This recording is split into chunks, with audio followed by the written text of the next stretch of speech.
Hello, I'm Jay Cruz, afternoon host in the USA, heard in Seattle, Washington, and Cincinnati, Ohio. Welcome to the Quarter Hour with a man who likes three kinds of football, Wade Kingsley. Thank you, Jay Cruz. I do love three kinds of football. You're right. Hello and welcome to the Quarter Hour, my brand new radio podcast. It's a podcast all about radio and the radio we love and enjoy. Still to this day, on today's episode, a little bit of a setup. What's the Quarter Hour about? What am I going to be rabbiting on about for 15 minutes every week? And also, we're going to look at the 2026 agenda. What are the big issues facing radio around the world this year?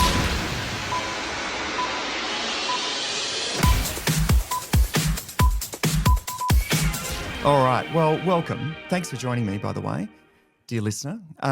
I'm going to use dear listener. Dear listener was a phrase that one of my radio heroes, John Vincent, Vinny, to those who know him from SAFM in Adelaide and 5KA and other stations before that, he always used to say dear listener and always felt like it was a conversation just between him and I. And I'm sure there are thousands of people thinking exactly the same thing in Adelaide radio at the same time. So this is a conversation between you and I. That's what I'd love this podcast to be. A chance for you to ask questions, a chance for us to get some guests on and you can grill them, I can grill them. We can talk about the really big issues that are happening in radio across the world. Obviously, I'm based in Australia, but I really want this to be a global podcast, not because I aim for world domination, but I think there are issues in common all across the world with radio stations that I work with or I've worked at. I can guarantee you some of the things that you're feeling and thinking about today are also being thought about in other countries. So majority Australian audience to start with. So hello if you're from Australia today, or if you're joining us from, where have we got? The Netherlands, we've got the UK, US, Canada, New Zealand. We've got people from everywhere. So thank you for joining. If you've jumped on the live stream, fantastic. Thank you. That's the way to get interactive.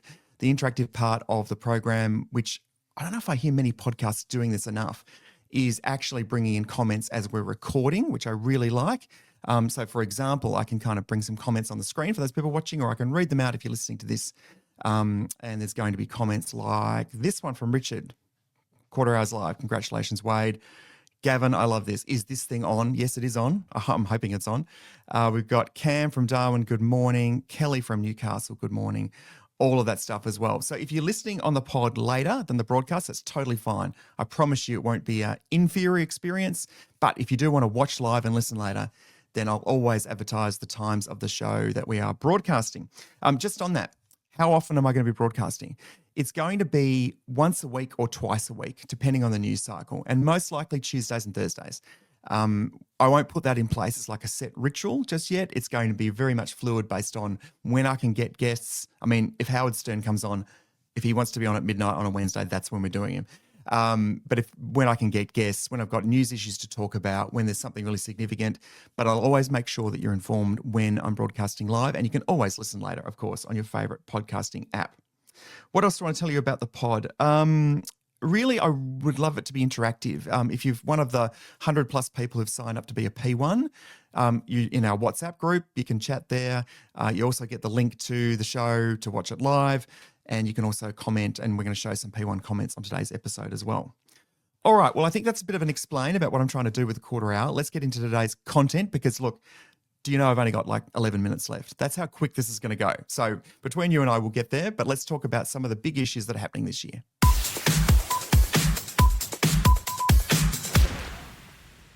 All right, so I'm calling this the 2026 agenda for radio. What are some of the big things on the agenda? Now, this applies if you work in radio now, you used to work in radio and don't anymore, you're in radio management, you're in radio sales, you're in radio content, wherever you are. And specifically, I'm talking about broadcast radio. I'm going to have a lot to say about podcasting and podcasters coming up in a few months, but for now, let's focus on broadcast radio. So here are the three big issues that I see that radio has to grapple with in 2026, and then I've got some comments from the P1s to go with it as well. First of all, I think radio should stop talking about what is radio and instead talk about who is radio. And what I mean by that is I think we know now that radio has its own absolute uniqueness. Live, local, human experience, shared connection, with those phrases get mentioned a lot, and that's absolutely true. But we don't need to keep redefining it, I don't think. I think what we should do is think about the audience, as we always would as programmers, as salespeople, is think about the audience and think about who they are, because that's a very marketable audience. Radio people still give radio listening long duration, long time spent listening. And that happens mostly now for demographics, sort of 30 plus, I'm calling it. Some people might say 25, 54. I actually think 35, 64 is the new 25, 54. And really, they're the audience that grew up with free-to-air television, free local radio, and they still are incredibly loyal and give great listening and attention to those favourite channels and favourite personalities. So I think we need to talk more about who radio is and really delve in on who those listeners are and what value they bring to advertisers in terms of the content we produce. I'd love to start talking again about talent development. This podcast, we know that podcasters are making their way onto the radio now, and that's fantastic. But where else are we finding them? I remember great programmers that I worked with, people like Dean Buchanan and Eric Selmans. They would say we need to go and find the talent where they are. Go to comedy clubs, go on stage, look for improv performances. Because one thing I think podcasters are really good at is the conversation. However, vast majority of podcasts are edited and they're rehearsed and practiced and reshot and re-recorded. I think the art of live is something that's gone a bit missing. And I know if you work in radio now, you probably pre-record a lot of your breaks before you actually do them live. One of the reasons I'm doing this podcast live and unedited is for that reason. I really believe in the power of live. I think there's something about you knowing this is happening right now. Now, we know that listeners don't always hear something that's pre-recorded, but I think as a craft thing, as a skill, I actually think live performance is something we should go back to and finding those people who can talk to an audience, talk to a crowd live. So I think that's one of the things radio should look at this year. And the third thing for me is, whether you like it or not, everyone in radio now is either in sales or marketing. Now, you probably have content on your job description, or you might have promotions, or you might have anything that sort of sounds like that. But the reality is you're either trying to acquire an audience, therefore you're in marketing, or you're trying to get revenue based on reaching that audience, which is sales. If you can develop your skill sets to be in one of those areas, you'll have a much longer career than if you're just in content or just behind the scenes in radio. And I don't mean to diminish those roles of content creation, because clearly they're still important. People come for the content and they stay for the content. But I think if you're in sales or marketing and you have some skills where you know how to stand in front of a client and pitch an idea, think of an idea to start with. If you're in marketing, you know ways to attract an audience. If you're experimenting on social channels yourself, it's really going to be helpful to you to understand that. So they're my big three. Talk about who is radio and stop talking about what is radio. Talent development. Where are the live performers and can we get them back on broadcast radio? And everyone in radio is in sales or marketing. Now, I asked the P1s, and this is another advantage of being a P1. You can be a P1. Just go to thequarterhour.com. It's free until January the 31st to be a P1. I asked them, what do they think some of the biggest issues in radio were in 2026? And here's a sample of them. So this was from a marketing industry CMO. And this person says, I see the biggest challenge for radio is the ongoing issue of effectiveness attribution. We can see sales spike as soon as the radio kicks in, along with increased digital engagement, but it's still guesswork. This makes radio and audio a much harder justification in the media mix, especially for marketers who are not tracking the total effectiveness of the media mix and noting the impact main media, including radio, has on digital effectiveness and e-commerce. Also, the opportunity, rather than the issue, is for stations and clients to embrace the watch now or watch later opportunity for new audience reach and client integration into broadcast video streaming. That's a really solid start. Thank you, marketing industry CMO.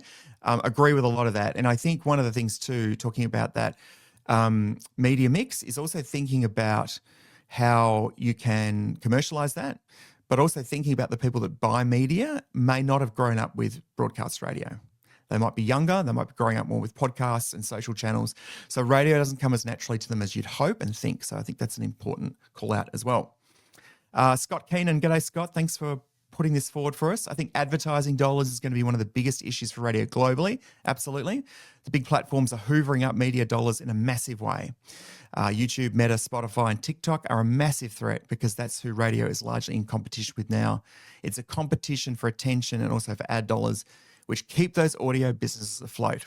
Thanks, Scott. And I'm glad you brought up attention. I'm actually going to be at Radio Days Europe at the end of March in Latvia, and we're going to be talking about attention, getting attention for brands. So I agree with that one too. Paul, okay, my take is that the Australian landscape shaped by consolidation, absolutely. Networking and simulcasting is going to suffer greatly with fewer on-air production roles that historically has functioned as the industry's talent incubator. If these completely disappear, radio loses those low-risk environments where people learn the end-to-end craft of radio, and develop their voices. We're already seeing the structural shift is driving executives towards de-risk talent. Yeah, de-risk talent from successful podcasters. Thanks, Paul. Great comments there. I know you had a few others, but we're going to keep moving. Gavin, biggest issues for radio, where do you start? How about these? Finding and engaging audiences so that advertisers keep spending money on radio. Yep. How do we get the rusted on AM and FM listeners to expand their horizons to DAB where it's available? Absolutely. Funding public service broadcasting. I think that's a bit of a sleeper issue this year. We know what's happened in the US with NPR, and I might do a dedicated episode coming up soon to public broadcasting funding, because it does have an effect on commercial broadcasters and it does have an effect on trust of the medium as well. Lots of other comments there, Gavin. Thank you for that. I've got to race through it because we are a 15-minute podcast, as you know. So that's the 2026 agenda for radio. If you've got a contribution, just jump online, become a P1, thequarterhour.com, and I'd love to hear what you think are some of the biggest issues for the year ahead. All right, the end of every episode, I'm going to do what I call liner notes. These are just a few bits and pieces of things that are happening currently at the moment in the market. I'm going to be a little bit Australia heavy today because I'm here, but I'd love you to make contributions from wherever you are around the world. What's happening in your market in radio as well? Yesterday in Australia, this is Thursday, Australian time, so yesterday there was an announcement from the Supreme Court in New South Wales around a dispute between commercial radio and audio, CRA, and the PPCA, which represent musicians, artists, and record companies. This is about royalties, and this is a really interesting story, and I'm going to do a deep dive on this on another episode as well, because what's happened is the judgment has come down, and effectively there is a small increase, very small increase to the PPCA, much less than what they were hoping for. And I think commercial radio and audio have done a great job here in making sure that they're protecting the viability of the radio industry in Australia. There's been a small increase to royalties, but nothing major. And really what they're arguing about is this 1% cap. And that 1% cap protects jobs in Australia. Absolutely it does. And when you think about radio having to compete with all the streamers, and radio still being a great source of supporting local artists, particularly, I think this is probably a pretty fair judgment. It's a shame that there couldn't be a resolution and everyone could have saved millions of dollars in legal fees. But, you know, sometimes you have to go to court to fight for what you think is right. And I think CRA have done this pretty well. Also on my liner notes today, I've got the Australian Audio Awards. So if you're in Australia and want to enter the Australian Audio Awards, I'm one of many judges. Entries closed for that on the 6th of March, so make sure you get in there. Big news in Australia at the moment is the merger between what was Southern Cross Austereo and Seven West Media. We don't know what the name of the company is yet. I don't think I've seen an announcement. They're sort of trading on the stock exchange as Southern Cross Media, which they always have. I wonder, as a question, I wonder if this is the end of the famous Austereo name. It would be sad, but probably a recognition of the times we live in, that it is now more than just a radio network. It would be a media network, obviously. So watch this space. Obviously, the things that will happen in the next couple of months, sadly, are probably going to be some consolidation of jobs, back office jobs, finance, accounting, legal, things like that, but also sales teams. If you're in a sales team, you're more likely to be selling more than just radio or TV now. What else do I want to tell you about? I had this great clip. You've probably seen it going around on the socials, but if you haven't, it's Robert Irwin talking about the power of radio. Check this out. This is just for you guys, and I do not say this just because I'm with you right now, but honestly, like, I get home and like I put on the radio and listen to Mix FM. Seriously, no, I'm actually being serious. There is something about listening to the radio at home when you've been away for 6 months. You're listening to the same songs over and over again in America, and then you just come back here, you put on the radio, the Crowded House, or it's Choir Boys, and you're just like, or it's the Angels, and you're just like, I'm home. There it is. It's so... There was Robert Irwin on Mix on the Sunshine Coast. Great testament to radio. Can you believe we're nearly at the end? I've got to wrap up. A couple of quick things for you. My next episode will be survey results live.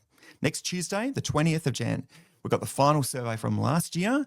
I'm going to be sharing those results with you live at 9:30 Australian Eastern Daylight Time. It'll be a screen presentation like we were today.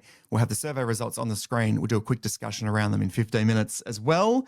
And I also have to give a shout out to a few people. Mark Hine from Cairns has sent me this 4CA t-shirt. Thanks, Mark. He sent me a Star FM one as well. If you're a P1, send me one of your shirts. I'll wear it on the pod, and I'll send you some quarter hour merch as well as that gets made. Also want to tell you that a couple of other shout outs. We've got, who do we have today? Christine, Rachel, we've got Kelly, we've got a few people who are joining us. And also I want to shout out some of the very, very early P1s that joined us. Sign up straight away. Irene, Reenie, love you, Reenie. Larry McFeely from Phoenix. G'day, Larry. Makes a great bagel, does Larry. Julie Ziegler from WTOP in Washington. G'day, Jay-Z. Spencer Housen from Brisbane. Hi, Spencer. And Clive Dickens from Meliora as well. We'll try and get Clive on the pod at some point soon. It's already the quarter hour. We're already done. I'm excited to bring this pod to you. We'll bring it to you once or twice a week. Keep an eye on your social channels and on your email, and I'll tell you when the next episode is coming out. But for now, that's been the quarter hour.